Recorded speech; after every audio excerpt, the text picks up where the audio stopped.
लेकिन जो बीजेपी कह रही है कि हम इसमें शामिल नहीं हैं, तो जो सीपीएस का केस था, चीफ पार्लियामेंट्री सेक्रेटरी का केस था जो अदालत में किया गया, उसके जो है पिटिशनर कौन थे?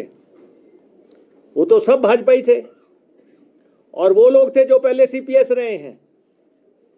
नैतिकता का तकाजा होता है कि जिस ओहदे पे रहे हैं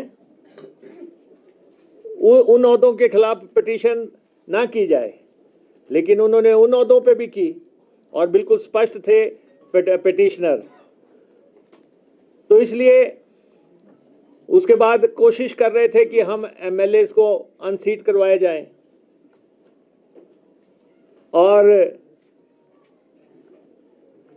उनको हम ये बता देना चाहते हैं कि हमारे किसी व्यक्ति पे आंच आएगी तो आंच तुम्हें भी साथ लेके जाएगी।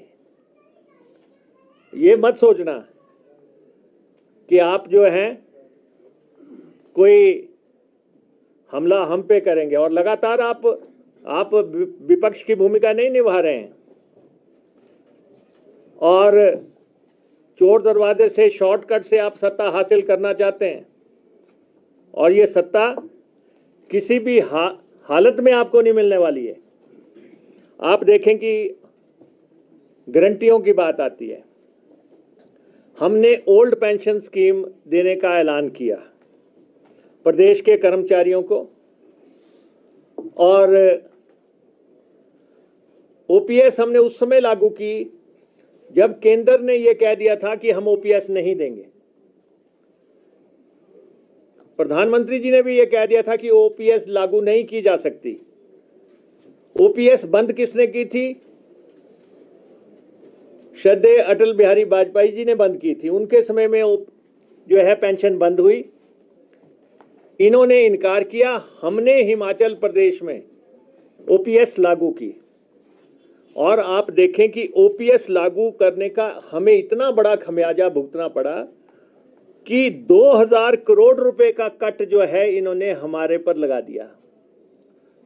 2000 करोड़ रुपए इन्होंने कहा आप तो ओपीएस दे सकते हैं, तो आपको हम ये राशि नहीं देंगे। जब डिजास्टर के पैसे देने की बात आई, एक तो हमें पैसा दिया नहीं, हमारा पैसा दिया नहीं, ओपीएस का भी पैसा जो 9000 करोड़ रुपया दिल्ली में पड़ा है वो कह रहे हैं कि हम नहीं देंगे। डिजास्टर का जो हमें पैसा आना था वो हमें नहीं दिया, जबकि इतना बड़ा डिजास्टर हुआ। और बाद में ये कह रहे हैं कि बाकी राज्यों में जहां डिजास्टर हुआ उनको ग्रांट मिलेगी और आपको वर्ल्ड बैंक का लोन मिलेंगे, आप स्कीम स्पेसिफिक आपको मिलेगा। अब तो केंद्र ने और कर दिया कि आपको सीधा पैसा नहीं मिलेगा, आपको स्कीम स्पेसिफिक मिलेगा। हिमाचल का रास्ता रोकने के लिए भाखड़ा ब्यास का जो बीबीएमबी का हमारा 5000 करोड़ के आसपास जो पैसा मिलना है, भारत सरकार अगर दखल दे तो सुबह वो राशि हमें मिल जाए। कब से सुप्रीम कोर्ट का अवार्ड आया हुआ है, वो राशि हमें प्राप्त नहीं हो रही है। और शानन प्रोजेक्ट हमारा है, हमारी धरती पे है, इसके बावजूद केंद्रीय मंत्री यहां पे आए, कहते हम दखल नहीं देंगे। और अभी टूरिज्म प्रोजेक्ट की अनाउंसमेंट हुई पूरे देश के लिए, हिमाचल को जो है उसमें से पूरी तरह साफ कर दिया गया। विदेश की फंडिंग जो आनी है, जो हमें देने के लिए तैयार हैं, वहां पे भी आपने कैपिंग लगा दी, ताकि हम जो है कोई भी पैसा अगर केंद्र से ना आए तो हम जो है फॉरेन फंडिंग भी हासिल ना कर सकें। उस पर भी इन्होंने हमारे, और रेवेन्यू डेफिसिट ग्रांट जो है वो लगातार गिरती जा रही है। हमें जीएसटी कंपनसेशन का नुकसान हो गया, हमें रेवेन्यू डेफिसिट ग्रांट का नुकसान हो गया, हमें एक्सटर्नल एडिड प्रोजेक्ट्स में जो है कैप लगने से नुकसान हो गया, हमें ओपीएस देने से जो है लोन लेने की लिमिट को जो है नीचे गिराने की वजह से नुकसान हो गया।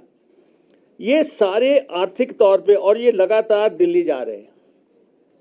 दिल्ली जाके इन्होंने हिमाचल के हितों के खिलाफ एक मुहिम, एक टायरेट छेड़ रखा है कि कोई पैसा किसी डिपार्टमेंट से किसी भी तरह जो है हिमाचल प्रदेश को ना आए। हिमाचल का जब गठन हुआ था तो हम आपको ये बताना चाहते हैं कि हम राजनीतिक लड़ाई भी जीते हैं, हम आर्थिक मोर्चे पे भी किसी भी ढंग से जो है वेतन प्रबंधन से और रिसोर्सेज हमने बढ़ाए स्टेट के, जिसपे कि ये होल्ला मचाते हैं। पूर्व की सरकार में, जयराम जी की सरकार के समय में एक भी मीटिंग जो है रिसोर्स जनरेशन को लेकर नहीं हुई, एक भी मीटिंग नहीं हुई जब आप जो है ये फैसला करें कि हिमाचल प्रदेश के आय के संसाधन बढ़ाने के लिए क्या किया जा सकता है। हमने लगातार ये प्रयास किया, उससे लड़ने में हम सक्षम हैं।